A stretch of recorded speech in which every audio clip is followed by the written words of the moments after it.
Almeida can come in and he could finish Trizano like he's finished everybody else, but we don't see that happening because he's kind of a chiseled vet at this point. He's tough. He just went 3 full rounds with me and Hakeem Dawodu and didn't really get phased. But Almeida, he's call him left hook Larry, brother, because that left hook was landing all day long, and it stunned Trizano on multiple occasions.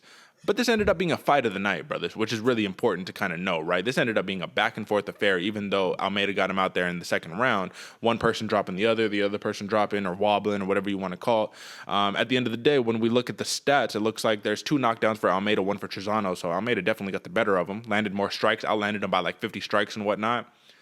But it seemed like Almeida, in a weird way, he was in control the entire fight. And the only thing that we had against him, to hold against him in terms of not picking him, is that he's probably going to gas out. But he didn't.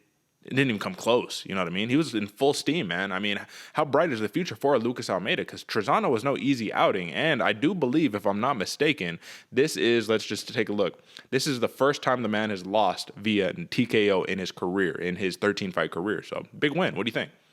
Massive win for Almeida. Nonetheless, you get a dub on your first fight in the performance, but you KO somebody like Mike Trizano, who also had, like you said, fight of the night. So it was back and forth. You had to come through some adversity. Then you put it on a guy. Like, man, this is this is how stories are written for Almeida, man. He has a lot of potential to go. Maybe a little too much. maybe the hype might be too high for Almeida, but I hope not, because it does set him up for a rocket ship trajectory for his next fight, man. If he can get somebody else, somewhat, not a massive name, but another name like a Mike Trizano, or maybe just a little bit above, get a KO on them, man, it starts to bode really, really well, especially in a massively exciting 145-pound division. I feel like at this point, man, just because we're here every single week for all of these fights, and you're seeing this new fighter in 145, this new fighter at 155, this new fighter at 135, and you're like, how deep can these divisions truly go, man? Like, at a certain point, you're like, where does Almeida even fit in the grand scheme of this division? Because when we start talking about some of those killers and some of the people who are dark horses, it's like, how many dark horses can you have? Movsar Evloev, like I said, he kind of started in this same path of like, who is this guy? What? You beat who in your UFC debut? Okay, 6 wins later. Oh, okay. You're really taking over.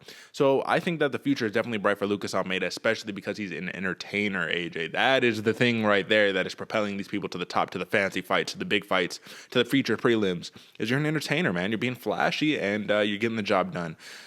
But the biggest question that I have for you is that, where does Michael Trizano bounce back to at this stage of his career, man? I mean, you lost 3, you came out as a very promising prospect, but your 3 losses have come to the Lucas Almeida, Hakeem Dawodu, and Grant Dawson. You got the win over the violent Bob Ross, who is no longer in the UFC. You got the win over Ludovic Klein, who for me and you, we say that win speaks volumes. But then again, Klein has been very up and down, even though he was my dark horse, brother. I'm not going to lie to you. I was like, Klein is the dude who can come in and kill it. So where does he go from here? Well, and just speaking on Ludovic Klein real quick, man, I had such high hopes for him as well, and it's just kind of been a petering off. He might come back. He might be a dark horse. But as far as Mike Trizano, it's a hard one because and you were talking about depth before, depth in the 145-pound division, also 155 and 135 is getting there as well. We're talking number 50 like he's a number 12 fighter. You know what I'm saying? Like, and he's talented. He's smart. He can get it done. Fighting dudes like Hakeem Dawodu, Grant Dawson. I mean, even Luis Pena when he was in the show, man, those aren't slouches or slumps at all. So you're the depth of those divisions is like 50 to 75 deep of serious killer talent, and then you go further than that, they're like 120 fighters. So they got a lot of room in there to wiggle around a little bit. But as far as Mike Trizano, I think you give him like a not a wrestler, not another. I don't really know, because I was thinking I want to see him against somebody completely different, but also at the same point, why not give him another entertaining fight that he might possibly win and get another fight of the night bonus for? Yeah. Like, there's no reason against it. It's not like he completely got handled in this fight and we need to kind of slump him over to the side or something. This one he actually did well. He got caught. Wasn't his night, brother. It wasn't his night, but it definitely was the night of a Lucas Almeida, man. And this is a scary man. He moves to 14-1, 100% finish rate, bro. So I'll just leave that for what it's worth. You want to keep your eye on this man in the featherweight division.